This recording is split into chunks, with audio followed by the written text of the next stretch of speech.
The human mind, so mystifying in its capacity to accommodate both disability and genius in the same person, as we found in a little boy named Rex. Rex was born blind, with brain damage so severe it looked as though he would never walk, talk, or do much of anything. And yet he has a talent few of us can imagine. To understand Rex's brain would be to unlock mysteries of language, memory, and music. We first met Rex and his mother Kathleen 3 years ago. Hi, Leslie. Rex. Hi, Rex. How are you? I'm fine. Hi, Leslie. Hi. Rex Lewis Clack, at 8, was a study in contrasts. Can we shake hands? Yes. Blind and full of enthusiasm, It's good to see you, Leslie. Rex was unable to dress himself or even carry on a basic conversation. Leslie, Yes. I did a wonderful job standing on the carpet. But with everything Rex couldn't do, he could do this. I'm going to play 3 notes. Ready, Rex. Are we ready? 4? Play any note on the piano, F sharp, B flat, F, C sharp. Yes. and Rex could name it instantly. It's a talent only 1 in 10,000 people have. You are good, aren't you? Yes. Yes, you are. You're really good. But that was just the beginning of Rex's gifts at the piano. We played him a song he had never heard, with his piano teacher singing along. Do you know the way to San Jose?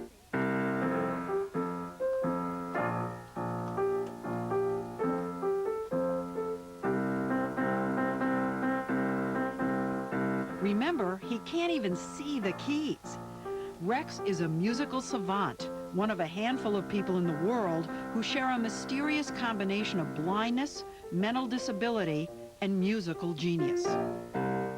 Good job. Amazing. But away from the piano, Rex was a different child, Rex, you need to calm down. easily upset and confused by basic concepts. What shape do you think that is? Is it a triangle or a square? A circle. And despite his agility at the piano, he still got lost in his small apartment. Let's find the toy box. He basically gets lost in space. Sweetie, you know where your toy box is. Even when I'm directing him, he often turns the wrong way. It's to the left of the window. It's not to the right. Does damage in one part of the brain somehow enable brilliance to develop in another part of the brain? Do these abilities lie dormant somewhere within all of us? The savant gift remains a mystery, which drew us back to Rex 2 years later to see how he's progressed. Hi, Rex. Last spring, just shy of his 10th birthday, Oh, you've gotten taller, haven't Yes, you? yes. Rex was as charming and as excitable as ever. How It's are nice you? to see you, Leslie. It's- Are you having a good day? I am. Are you? Yes. And just as hard to fathom as when I asked him what he likes to do. Have you ever been in a swimming pool? No. Oh, we have a swimming pool at home, Rex. Yeah. So you do swim. Yes.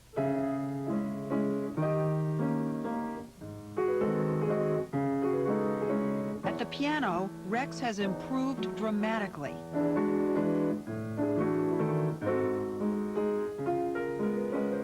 He works diligently and has moved beyond repeating music into the realm of genuine creativity. In this exercise, one of his 2 new teachers, Sarah Banta, makes up a run of music, and Rex has to instantly offer a musical response.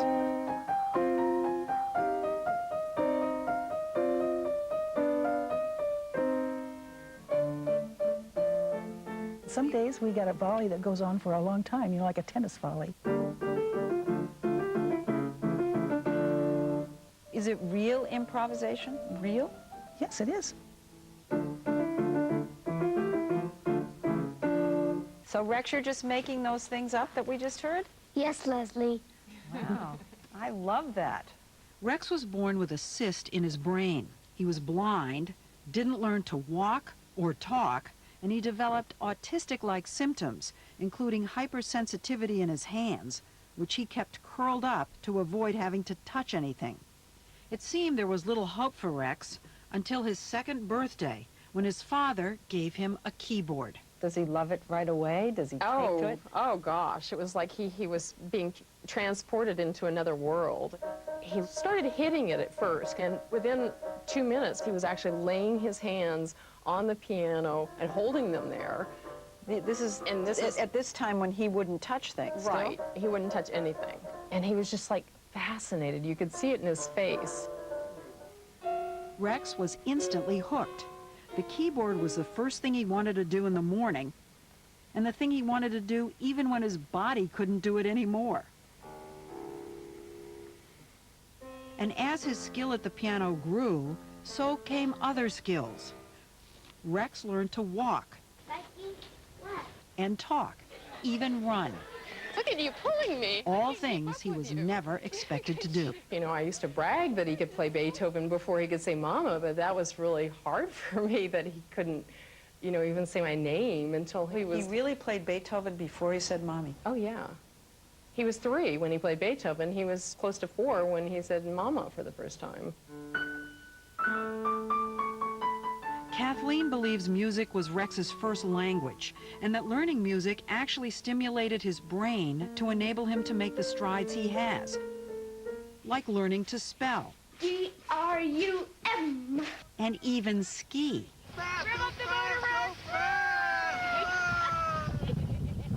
But with all his accomplishments, Pushing it through. those dexterous little fingers still can't button a button. Put the button through the hole.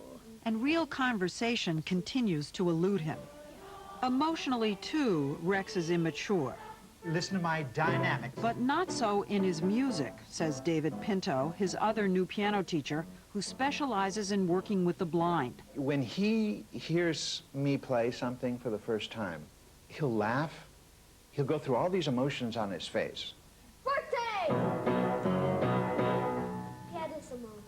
The music is obviously a conversation to him, and he's understanding it on the levels in which the composer was really trying to convey it. Crescendo.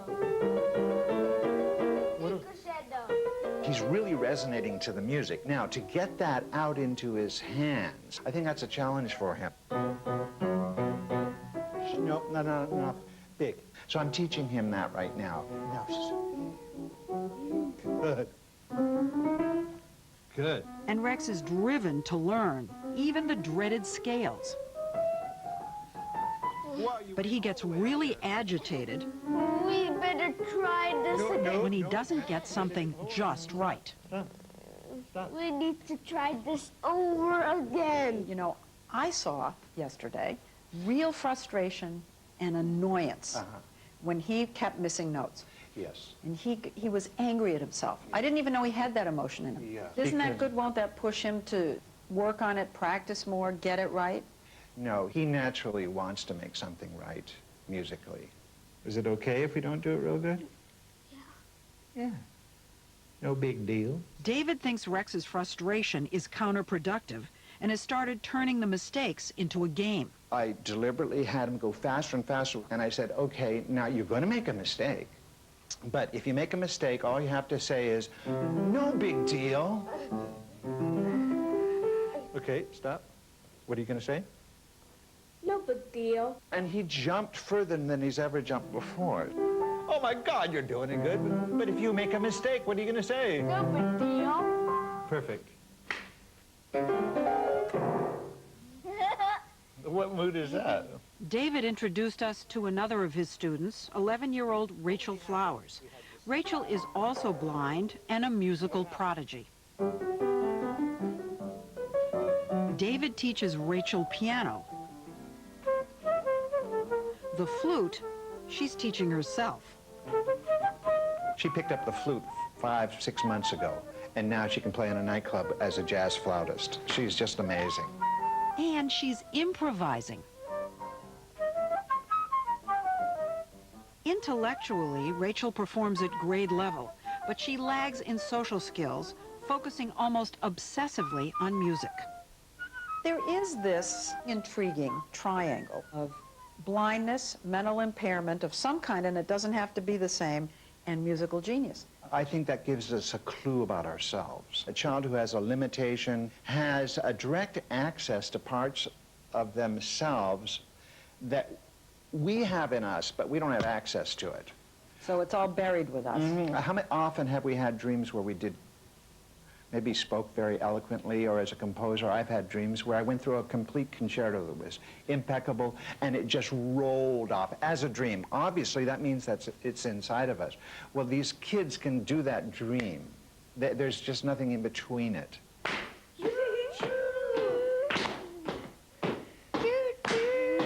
Sometimes David teaches Rachel and Rex together, working on rhythm and movement. Crucial, he says, for blind children who have no visual models for how to move their bodies. Now, Rex. And at the piano, they have the musical equivalent of a conversation, each one building on the other. Now, Rachel.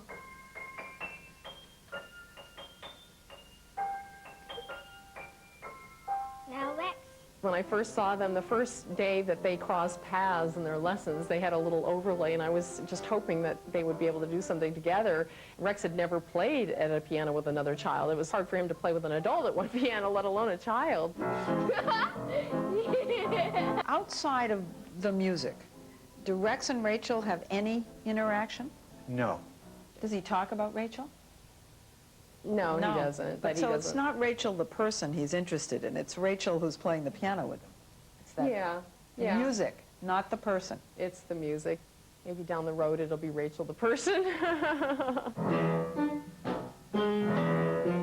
As Rex and Rachel head toward adolescence and young adulthood, there are many questions.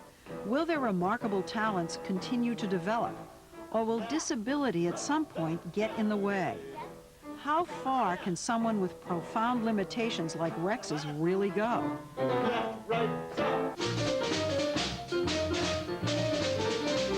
We found a surprising answer in a young man named Derek Paravicini, a brilliant jazz pianist. 26 and blind, Derek is even more impaired mentally than Rex. Can you hold up 3 fingers for me? I can do that. Can you hold up 3? I don't know how to do it. His story when we come back. I can do it.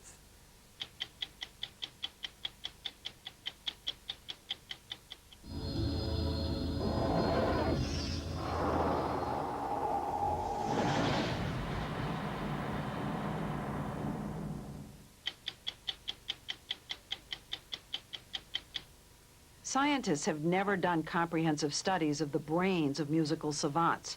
No one can explain that triangle of blindness, brain impairment, and musical genius they share. That means what Rex may face as he gets older is anybody's guess. But we got a tantalizing glimpse, both of where Rex might end up and of the nature of the savant gift itself, when we traveled to London to meet a 26-year-old named Derek Paravicini.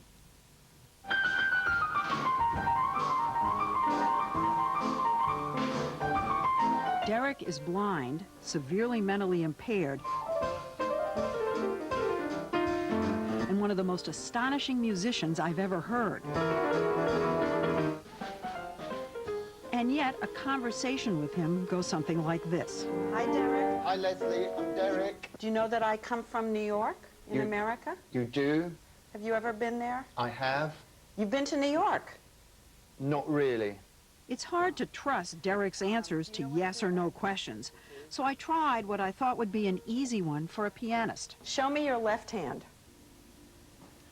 Derek, that's your right hand. Derek was born extremely premature, weighing just 1.5 pounds. The oxygen that kept him alive blinded him, and he suffered massive brain damage. Like Rex, Derek started playing the piano at age 2 and began lessons at age 5.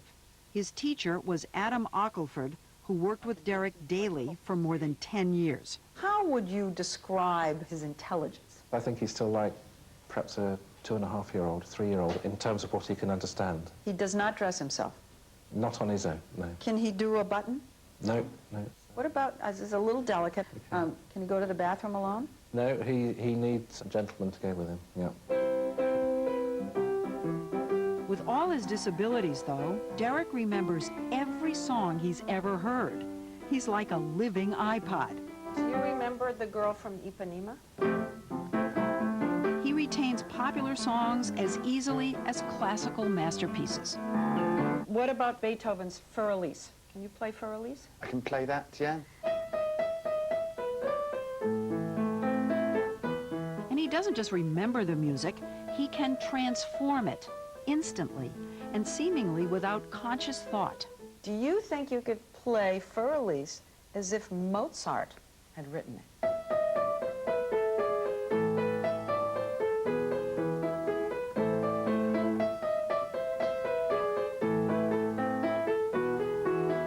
That is wonderful. Now another challenge, a Russian dance? Russian?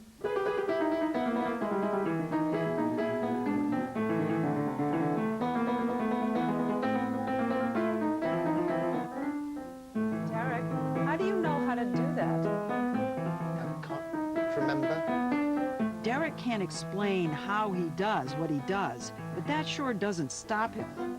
We came up with a crazy impromptu challenge. Anyone who's ever played the piano knows that the right hand typically plays the melody. If I asked you to put this hand up here, could you play that with your left hand?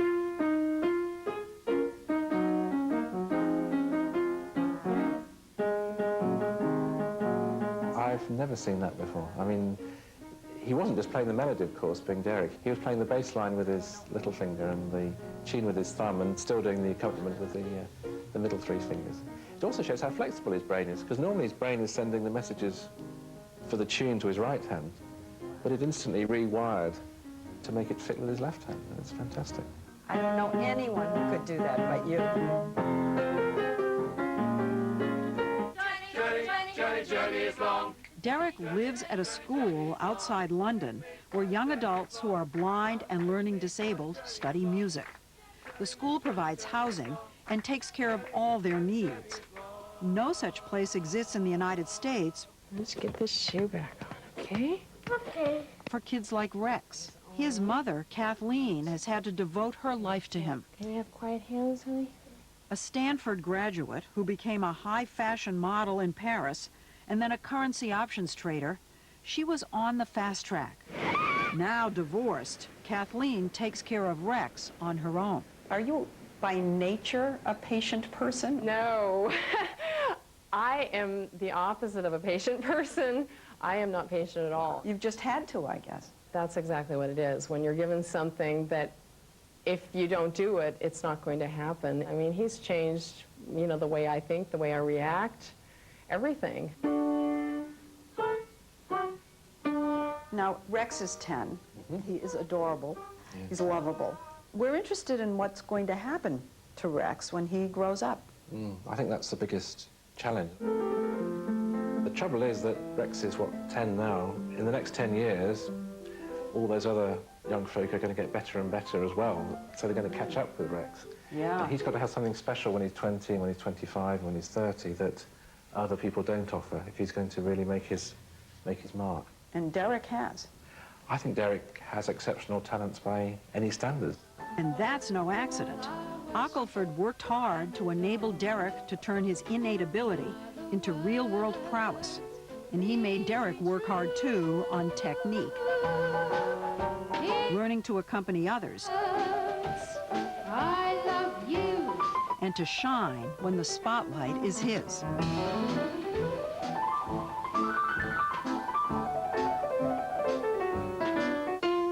Let me start so I get the rhythm, okay? And then you come in? Is that fair? And Ockleford taught Derek something else. How to play duets. I'll tell you what Derek can do. Derek can offer himself to play duets with people who don't play very well and then make us seem as though we do play very well. Every musician who plays with Derek says, that's a fantastic experience, because somehow he takes whatever you give and just adds a bit. Derek, that's the most fun I have ever had in my whole life. It is. You do that, Derek? Ockleford keeps trying to figure out how Derek's brain processes music. Most people, musicians included, can make out about 2 or 3 notes at a time. Ockleford devised this test to see how many notes Derek could hear at once and then repeat. Ready? Yeah. Okay, here I go. I started off playing 4 notes at the same time. You get it right? He did, and you added another note as well, Derek. Then I played 10 notes at the same time, which sounded like noise. Oh, it sounded exactly the same. Derek's hearing a different sound world. For us, we can perhaps hear the melody and the bass and the drums, but he can actually hear 10 different instruments at once. That's incredible. But even though he could repeat exactly what I had played, when I asked him to count the notes... How many notes did I just play? 2, was it 1, was it? he was lost. He could separate the notes out, and yet he couldn't tell me how many. He couldn't even tell me there were 4. That really shows Derek's brain in action, doesn't it? Right there. Intuitively, he's like one in, goodness knows, 10 million people or something. And yet, on what would be a simple task for my son, who's 3, he could do that. Sure. He can't do it. I mean, that just sums Derek up, really. We wondered whether Rex could make out multiple notes, too, so we tried Ockelford's test with him.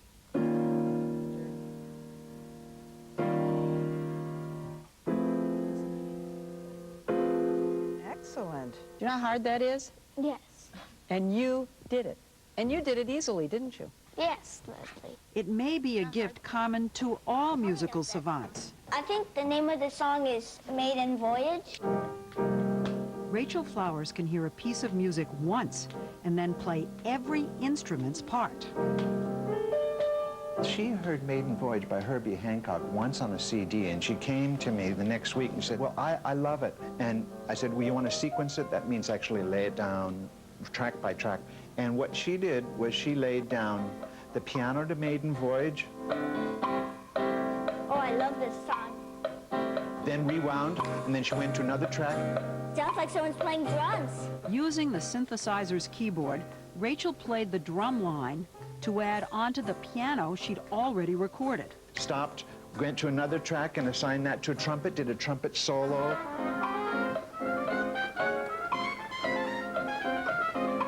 Sounds like Miles Davis. It does. Miles, be very proud to hear this. She did all the parts herself? Oh, yeah. Yeah, she did all the parts herself. Were they what she had heard, or was she improvising? They were exactly what she heard except for the trumpet solo, which was the most amazing hip solo. Do you think that we will ever really understand how they do it? No, I don't think so. We don't understand how any of us enjoys music or can play, let alone a Derek or a Rex who have such outstanding abilities. Just imagine what Rex's life would be without music. When you're down and out, when you're on the street. This little boy was flown with his mother halfway around the world to Tokyo last year for his first paid concert before an international audience of 3,000. O genki desu ka? I am really happy to be here with you today. If Rex keeps at it the way Derek has, with lessons and practicing every day, though he may never be a virtuoso classical soloist, he may well be headed toward a career in music that will outlive the childish charm. People can sense a sweetness from the stage, don't you? Oh, yes. Later on, though, aside from his disability, aside from that he's an adorable kid, when he's a grown-up, can he compete in the world of music? I think so.